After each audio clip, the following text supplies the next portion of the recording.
Student, आज हम बात करते हैं ह्यूमन हेल्थ एंड डिसीज़ के बारे में। तो देखो, बेसिकली हमें पढ़ना क्या है, ह्यूमन हेल्थ के बारे में पढ़ना है और उससे रिलेटेड डिसीज़ के बारे में पढ़ना है। चलो पढ़ते हैं। Health for a long time was considered as a state of body and mind where there was a balance of certain humours. तो देखो, डिटेल में पढ़ते हैं, मीन्स डिटेल में समझते हैं। हिपोक्रेट्स कौन थे? हिपोक्रेट्स जो थे वो थे फादर ऑफ मेडिसिन। कौन थे? Father of medicine.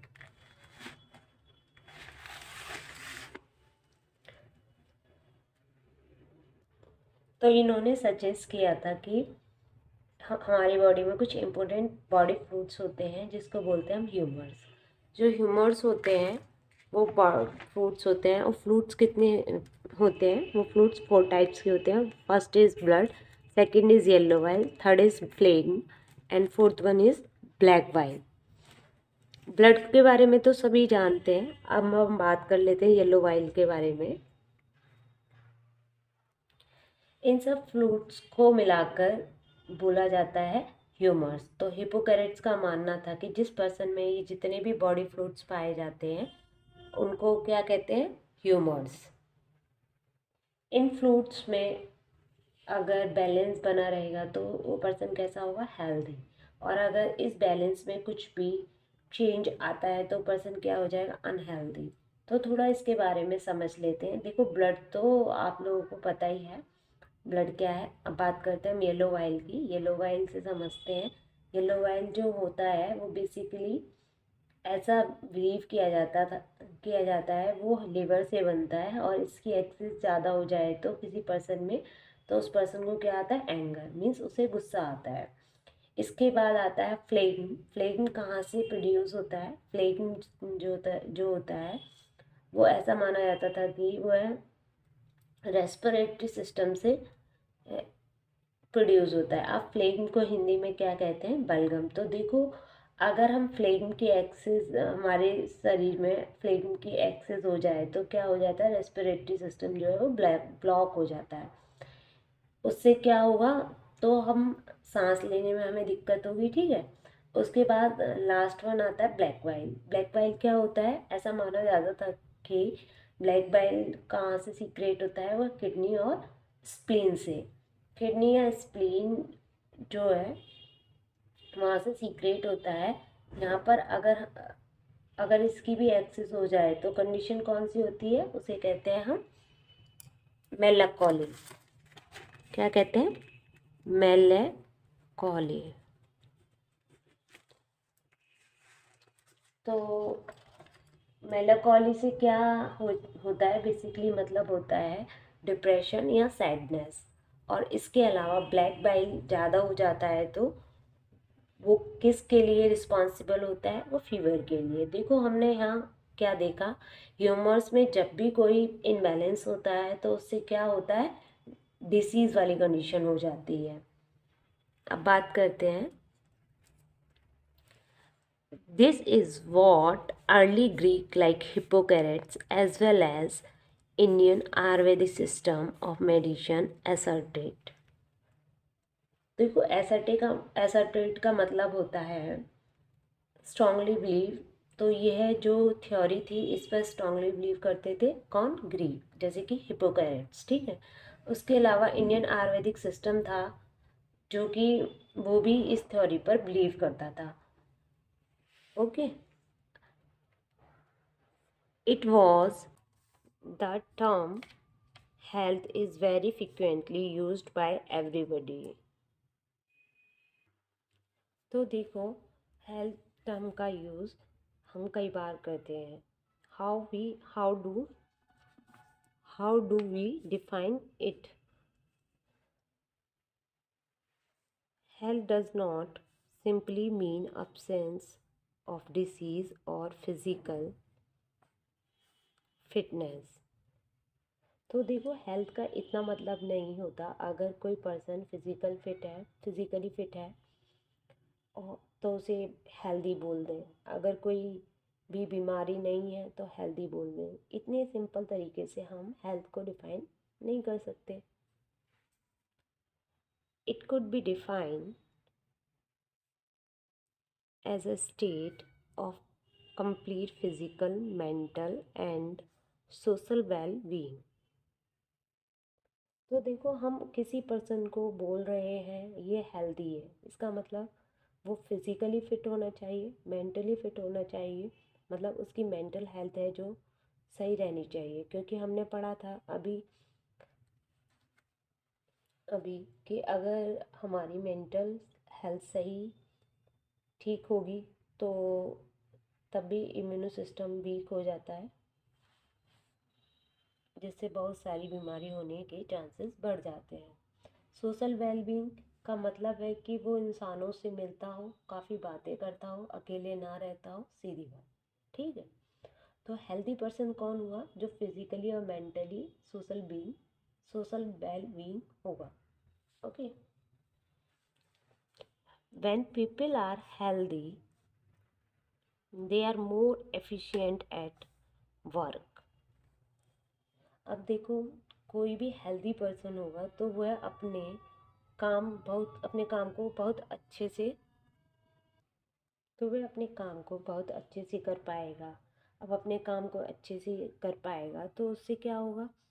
This increase this increase productivity. उसकी जो प्रोडक्टिविटी है वो बढ़ेगी, काम करने की क्षमता है वह बढ़ेगी। And and beings economic prosperity. तो इकोनॉमिक प्रॉस्पेरिटी किससे रिलेटेड हुआ? मनी से। तो यहाँ पर क्या क्या बोला? अगर कोई पर्सन हेल्दी है तो वह अपने काम को बहुत अच्छे से कर पाएगा, उसकी प्रोडक्टिविटी ये ज़्यादा होगी और ये ज़्यादा पैसे कमा पाएगा। Health also increase longevity. Longevity का मतलब ये क्या होगा? कोई पर्सन हेल्दी होगा तो उसकी उम्र लंबी होगी। Okay. Of people and reduce infant and maternal mortality. तो इन्फेंट क्या होता है? नवजात, जो एकदम पैदा हुआ बच्चा रहता है। और मैटरनल मतलब होता है कि उसकी मदर होगी, उसकी भी मॉर्टेलिटी क्या होगी? कम होगी। मतलब उनके मरने के चांसेस कम होंगे क्योंकि वह क्या है? हेल्दी। तो हम यहाँ पर क्या समझ रहे हैं? हेल्थ हमारे लिए बहुत ज़रूरी है। हेल्थ से बढ़कर कोई भी चीज़ नहीं होती है। Okay. Balance diet, personal hygiene and regular exercise are very important to maintain good health। तो देखो, अगर हमारी हेल्थ को सही रखना होगा, हमें अपनी हेल्थ को सही रखना होगा तो हमें बैलेंस डाइट लेनी चाहिए, अपनी पर्सनल हाइजीन पर ध्यान देना चाहिए, मीन्स साफ़ सफाई पर। उसके अलावा रेगुलर एक्सरसाइज करनी चाहिए। तो इस सब से क्या होगा? जो हमारी हेल्थ है मेंटेन रहेगी। Yoga has been practised since time immemorial to achieve physical and mental health। तो देखो, काफ़ी पहले से लोग योगा करते आ रहे हैं ताकि उनकी मेंटल हेल्थ भी सही रहे और फिजिकल हेल्थ भी सही रहे। Awareness about disease and their affect on different bodily functions. तो देखो, अगर हमें अपनी हेल्थ को सही रखना है तो हमें अवेयरनेस होनी चाहिए, हमें पता होना चाहिए कि कैसे कोई डिसीज़ हमारी बॉडी में एंटर करती है और हमारी बॉडी में किस ऑर्गन में अफेक्ट डालती है, ये हमें पता होना चाहिए। इसके अलावा वैक्सीनेशन और इम्यूनाइजेशन, बात करते हैं हम वैक्सीनेशन एंड इम्यूनाइजेशंस की। जो वैक्सीनेशन जो इम्यूनाइजेशंस होते हैं किसके अगेंस्ट काम करते हैं? Infection disease. जैसे कि आप एग्ज़ाम्पल ले सकते हैं पोलियो। पोलियो की क्या आती है? वैक्सीन आती है। इसके अलावा एक इन्फेक्शन डिसीज़ कौन सी है? वो होगी वो है हेपेटाइटिस। ठीक है, तो हेपेटाइटिस इन्फेक्शन हमें बचपन, इन्फेक्शन के जो इंजेक्शन है वो हमें बचपन में लगते हैं, जैसे कि हेपेटाइटिस ए, हेपेटाइटिस बी, है ना, ये सब रहते हैं। अच्छा, जो हेपेटाइटिस सी होता है उसकी वैक्सीन अभी तक नहीं बनी है। ओके, प्रॉपर अब बात करते हैं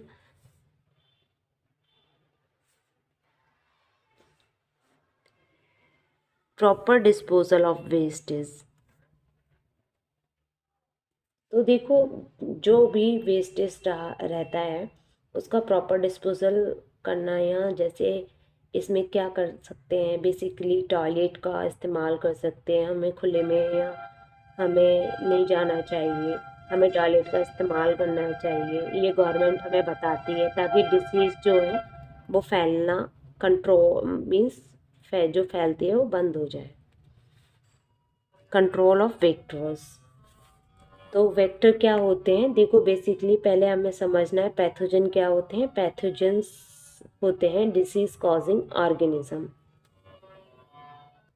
तो बेसिकली पहले पैथोजेंस क्या होते हैं, पैथोजेंस जो होते हैं वो होते हैं डिसीज कॉजिंग ऑर्गेनिज्म होते हैं। ठीक है, ऐसे ऑर्गेनिज्म जो डिसीज करते हैं उन्हें पैथोजन बोलते हैं। और वेक्टर्स क्या होते हैं, वेक्टर्स क्या होते हैं, वेक्टर्स बेसिकली ऐसे ऑर्गेनिज्म होते हैं जो पैथोजन को कैरी करते हैं, जो पैथोजन को कैरी करते हैं। या हम कह सकते हैं वेक्टर क्या होते हैं, बीमारी को फैलाते हैं। एग्जाम्पल जैसे कि मलेरिया, मलेरिया जो है, मलेरिया में जो पैथोजन होता है वो क्या होता है, वो होता है प्लाज्मोडियम। कौन सा होता है, प्लाज्मोडियम, प्लाज्मोडियम होता है। ठीक है, प्लाज्मोडियम क्या करता है, मलेरिया करता है। वेक्टर क्या होगा, जो हमारी जो बीमारी फैलाएगा वो क्या होगा, मॉस्किटो। ठीक है, वो कौन सा होगा, मॉस्किटो।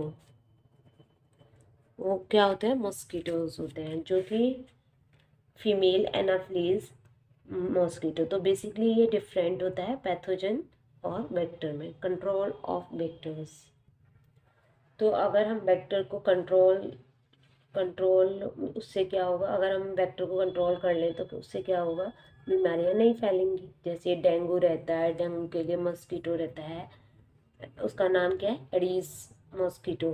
तो ऐसे बोलेंगे डेंगू का जो वेक्टर है उसे क्या बोलेंगे, एडीज मॉस्किटो। तो इस मॉस्किटो को मार दे तो उससे क्या होगा, जो डेंगू है वह नहीं फैलेगा। इसका मतलब कंट्रोल ऑफ वेक्टर्स।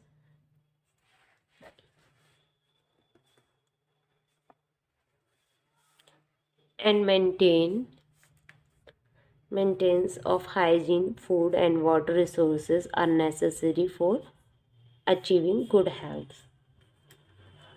तो देखो बेसिकली इन्होंने लास्ट में क्या बोला है, जो हमारे वाटर रिसोर्सेज हैं या जो वाटर लेते हैं हम, जो फूड रिसोर्सेज हैं, जो फूड लेते हैं वो कैसा होना चाहिए, हाइजीन होना चाहिए, मीन्स साफ सुथरा होना हो। जो जितनी भी चीज़ हमने पढ़ी है ये चीज़ें ज़रूरी होती हैं फॉर अचीविंग गुड हेल्थ।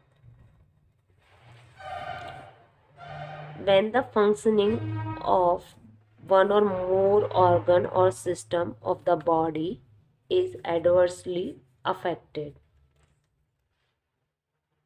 तो देखो अगर कोई पर्सन है, उस पर्सन की बॉडी में एक ऑर्गन या एक से ज़्यादा ऑर्गन काम नहीं कर पा रहे हैं, उस पर्सन की बॉडी के जो सिस्टम है, जैसे डाइजेस्टिव सिस्टम, रेस्पिरेटरी सिस्टम, इन सब में कुछ प्रॉब्लम हो गई है, तो उससे क्या होगा, तो उस पर्सन को बॉडी में कई सारे साइन एंड सिम्टम्स आएंगे, मतलब कुछ लक्षण आएंगे। तो उसको हम क्या बोलेंगे कि वो पर्सन हेल्दी नहीं है, इसका मतलब उसमें कुछ डिसीज़ है। तो देखो एग्जांपल लेते हैं, जैसे कि कोई किसी पर्सन में डिसीज़ हो गई है लिवर, उसके एग्जांपल स्किन, स्किन जो है वो जो, या फिर आई, आई कलर जो है येलो कलर की हो गई है आईज, इसका मतलब उसको जॉन्डिस हो सकता है। उसके अलावा क्या होता है, उसके अलावा एब्डोमिनल पेन हो सकता है। क्या हो सकता है, एब्डोमिनल पेन हो सकता है। उसके अलावा क्या हो सकता है, जो है वो डार्क यूरिन,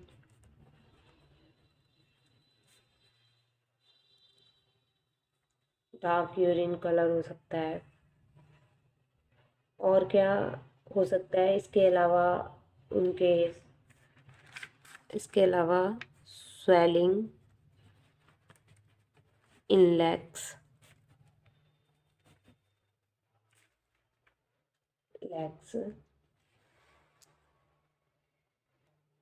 तो देखो इसके अलावा और भी सिम्टम्स आ सकते हैं। तो देखो अगर यहाँ पर लिवर में डिसीज़ हुई है तो उससे क्या होगा, सिम्टम्स आएंगे। और क्या होगा, जैसे कि हम अभी जो सिम्टम्स आए हैं तो उसके बेसिस पर हम बोल सकते हैं इस पर्सन में कुछ प्रॉब्लम है। फिर ये डॉक्टर के पास जाएगा, डॉक्टर टेस्ट वगैरह करेगा, उससे उसे पता चल जाएगा लिवर में डिसीज़ है। तो जब भी कोई डिसीज़ होती है तो उससे क्या होता है, सिम्टम्स आते हैं।